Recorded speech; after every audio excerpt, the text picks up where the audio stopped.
Greetings YouTube, Skull Incarnate bringing you all the latest indie gaming goodness. What do you get when you take the post-apocalyptic setting of Stalker and you place the game in the Wild West with a little bit of Doom references thrown in as well? Well, you get Blood West from my friends at Hyperstrange. This game is one of the most slick first-person shooters I've played in quite a while, and anyone who is a fan of the Doom games or of Stalker should immediately keep an eye on this game. Now, it is in very early access at the moment, but from what I'm seeing, I think this developer is one to watch. Hyperstrange also developed Jupiter Hell, which is another excellent RPG. I definitely recommend you go and check that out. I've done a review on that too. But for now, we're going to check out the early campaign of Blood West. We begin the game in the Indian burial ground. We don't know why we've been brought back from the dead, and we don't know who brought us back. We're about to find out. Oh, it worked. It worked, and he is even in one piece. Who are you? Oh, me? You mean us? Nothing but an amalgamation of souls. More important question is, who are you? I don't really know. The answer is, you're undead. We brought you here by means of our immense powers from whenever place you've been before. We know of your exploits and achievements. Your fame reaches wide across the country. The nasty rumors about you reach even further. You're our ace in a sleeve. So I'm going to skip past the story because there's a fair amount here and I think you should experience it for yourself. Before you enter, sir. The short version is that we are an undead gunslinger. We've been brought back from the dead because we need to destroy the undead scourge. Now, we don't have any weapons yet, so we're going to have to use the game's stealth system to survive, and anyone who's played games like Thief, The Dark Project, immediately are going to recognize the stealth system. It uses a combination of noise and visibility for enemies to recognize you. As you can see, the stealth bar goes down when I remain still, and it goes up when I start to move. Now, even if you are behind an enemy, you will make a bit of noise, so you need to move slowly and make sure that you remain behind them at all times, because enemies, at least some of the ones later on, are pretty sneaky and also pretty hard to sneak up on. Now, you might be forgiven for thinking this game is a Doom style game. In fact, the first thing I checked was whether this game was made in GZ Doom. This game's entirely developed in Unity, and even though visually it looks like a Doom game, it doesn't play like one. In fact, I think this game would have more in common with the Stalker series than anything else. You have your primary and secondary weapon slots. You've got enemies that are very tough and do a lot of damage. You've got a ruthless difficulty in a post-apocalyptic world where resources are extremely scarce. We've finally got our hands on a gun, but the pistol is really only a weapon of last resort. It doesn't do a hell of a lot of damage, and if you don't hit an enemy in the head, you might as well be throwing pebbles at them. Now, one of the things I love about this game is the range of weapons. You've got your low-tech weapons like axes, knives and hatchets. You've also got your Old West classics like revolvers, double-barrel shotguns, sawn-off shotguns, repeaters, bolt-action rifles, dynamite and Molotovs. And that's just what I've found so far. You've also got bows and a really nice archery system. Ooh, good. In fact, you're going to find yourself getting very, very acquainted with the bow if you want to get through this game in one piece. Because we're in the Old West, we can't just slap a silencer on a gun. Now here we have the safe zone, and this is very similar to your Dark Souls style bonfires, complete with a guide, the shaman who doubles as our trader. What is it? A dead man I buried walks again. Again, I'm going to skip past this, but we are going to take the shaman's quest. I sense the restless. Good. I would go towards the town if I were you. Find tracks of Iron Horse and follow them. I saw one of your tribe around ruins, searching for something. Maybe he knows something of your past, or maybe not. Now, he has a quest and we're going to take that. Take this packet. Journey past the tracks of fiery Iron Horse. Find a cave, which used to be a burial site for many of my tribe. Leave it there. It will help the spirits. And if you kill... Now we could go on with the main quest, but there is a really nice side quest for the shaman, which will allow us to pick up some new weapons. Since you're here, let us explain what is needed of you. This place has been corrupted by a curse, and you need to find its source. We don't know what has brought it to this land, so keep your eyes open. Bring us anything you may deem, and if you follow anything else... Now we're going to use the cursed gold that we picked up at the start of the game to get ourselves a perk. Ah, we could. We seek the cursed gold, the shining metal of doom and corruption. Bring it to us so we may hide it from the mortal hands. You got the gold? Bear it. We can do many things, but you can only select one. What will it be? Now we have a number of perks we can select. I'm going to go with the silent perk, which will give us a level of stealth. There are other options such as increasing our strength for melee weapons, increasing our speed, and also an ability to easily find items that are on the ground. But I found that this game is, at least for me, best experienced as a stealth hunter.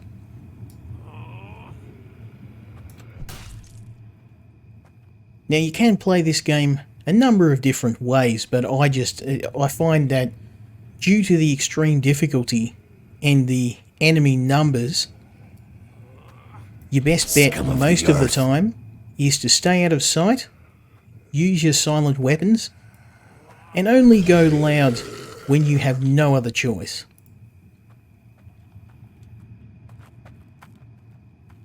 Nice. So, the animated dead are the basic enemies in the game.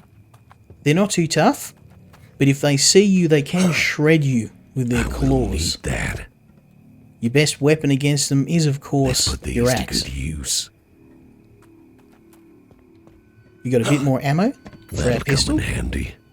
And now we can head towards the Indian burial ground. But before we do, we're going to use a skill point. Oh, we haven't earned any yet. We'll come back to that. Yeah, I'm going to get seen there. We're going to have to wait for him to turn around.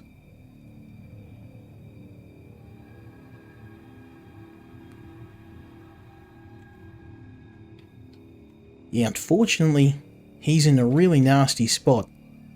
And I could shoot him, but that's just going to attract noise. But I don't think I've got a choice now. He's coming my way.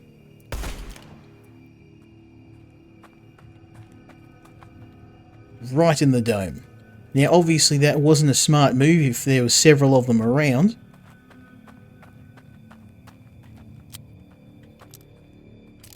And here in the Indian burial ground, using a gun is extremely unwise. We're going to try and stick to the axe. Ashes to ashes. Take them out one at a time. Because as you can see, we're severely outnumbered. There's a skill point. Nice. We're building up a bit of a rhythm now. Now we can use our first couple of skill points. I'm going to go first with Looter, which will get us some more monster parts when we search bodies, and Arrow Retriever, which will allow us, when we do get our hands on a bow, to get our arrows back. Now, as the regular watchers know, I am a bigger archery fan, so this game's bow is a very effective weapon. Oh, good. Ammo. Unfortunately, they're very hard to buy, very expensive, so we're going to loot one. A righteous death. Nice. So as you can see, with a looting skill, we're getting a little bit more loot. But this is what I came for. I will bow. need that. Let's put these to good use. So this bad boy is your standard hunting bow.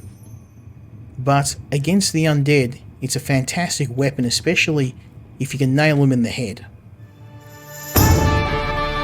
So we cleaned the burial site out.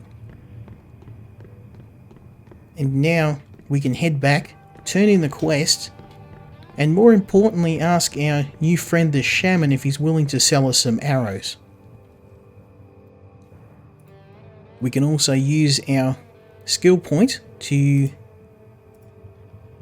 give us a little bit more carrying capacity, which we're definitely going to need.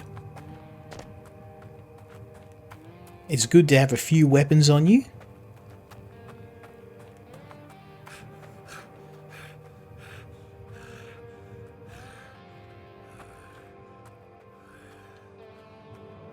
Now we haven't taken any damage, which is great, and we've got a fair bit of ammo saved up.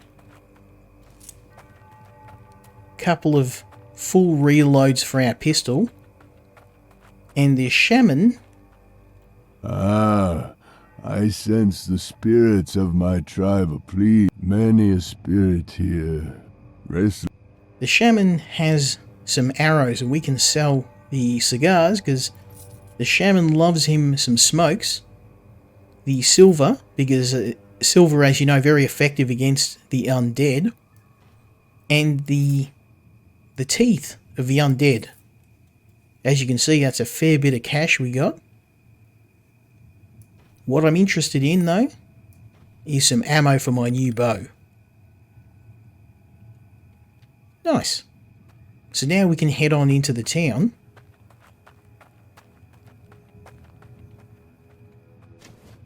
Now this is where the real game starts. This is where things get to be a bit more challenging.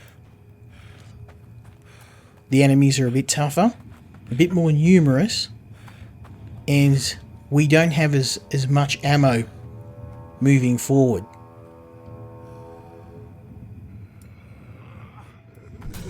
But if we stick to the shadows, use our stealth, we can conserve our ammo. These guys are easy prey for our axe.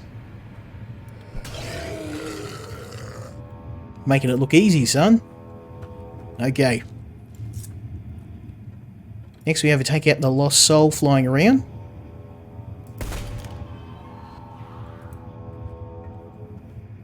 They have a charge attack which you can dodge. Oh, crack shot.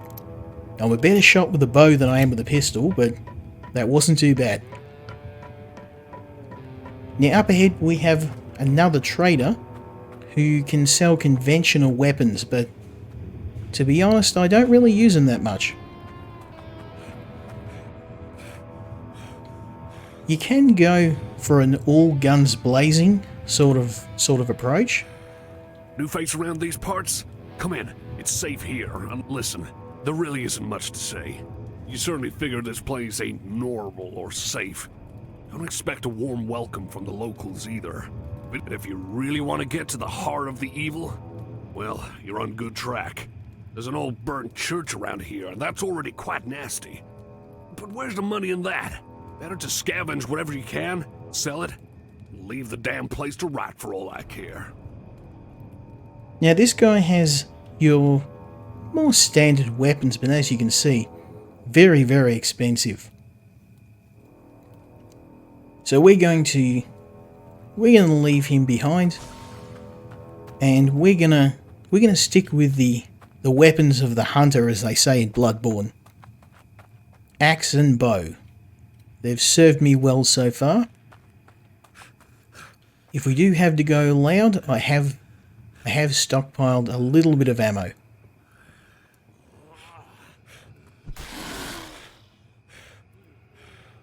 Now here we'll have the first of the archdemons, very, very powerful monsters that we want to try and avoid at all costs. They're very, very dangerous, and they've got some really nasty weapons. However, most enemies in this game will fall prey to the axe as long as you can get them by themselves. We've got some more monsters here. I'm going to have to use my bow.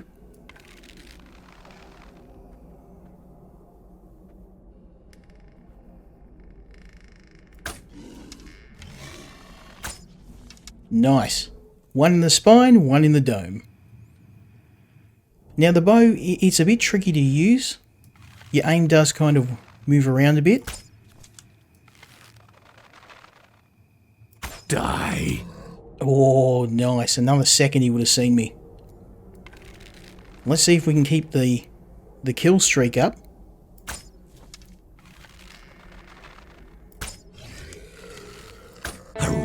Oh, yes. That's how we do it, son. Now, thanks to our arrow retrieval, let's put these to good use. We can't get all of our arrows back. Can always do with some more bullets. We actually only lost one arrow out of all of those fired arrows. It's not too bad. You can see why I love the bow. Oh, that was just magical. Look at that. Bam. Right in the back of the skull. That's how we do it, son.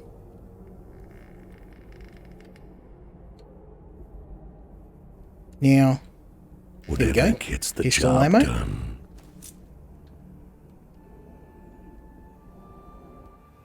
So, the next area we need to clear is the Old Saloon. And if we're careful, we can actually use the axe again.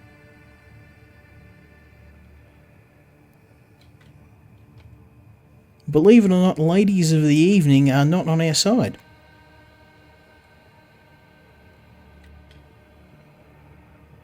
We need to remain hidden, because these ladies are packing heat.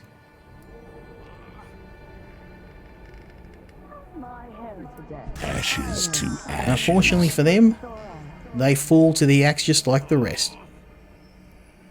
Be gone. I've got one more. You see, this guy seems to be trying out the piano. He's singing a different tune now. Nice. Now, one of the things I really like is look at the blood splatter in this game. It's just the little things. Now, graphically, this game it's definitely not going to appeal to everybody, and some people may be put off by the I guess somewhat rudimentary graphics. But I think the aesthetic of the game, it really appeals to people who enjoy old school games like Doom, but are looking for something a little bit more than just a mindless shooter. I really enjoyed this game. I thought it was one of those kind of unexpected blasts from the past. We've got one more of these guys. Oh, damn it. A tiny bit too low.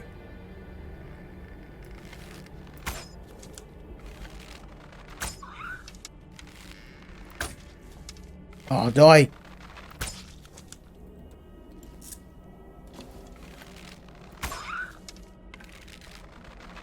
Die. Oh, nice.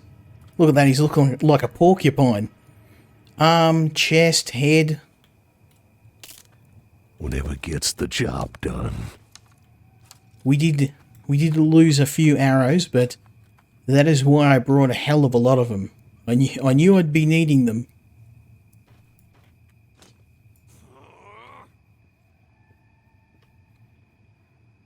I think that's all of them, actually.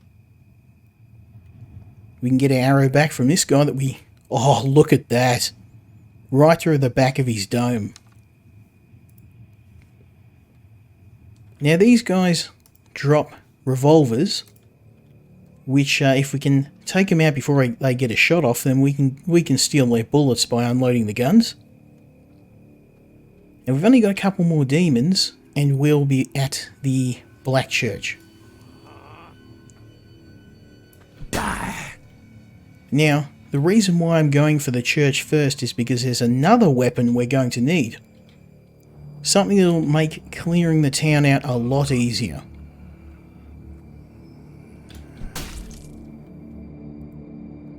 Hell yeah. We're doing it, son. One demon at a time. Now the church is pretty well guarded, so we're going to need to rely on our bow. Oh, nice. I'm making this look easy, son.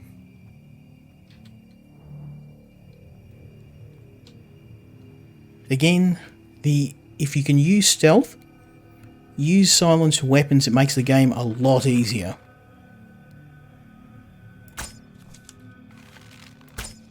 Oh, right between the eyes. This is how we do it. Now we've got one more demon.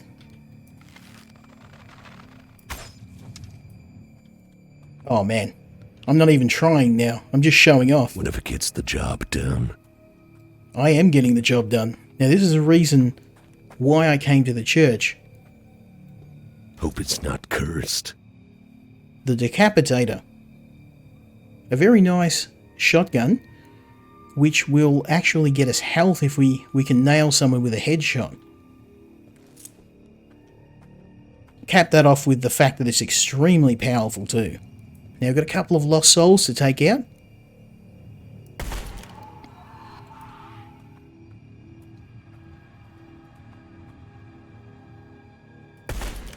Oh, nice. Crack shot, baby.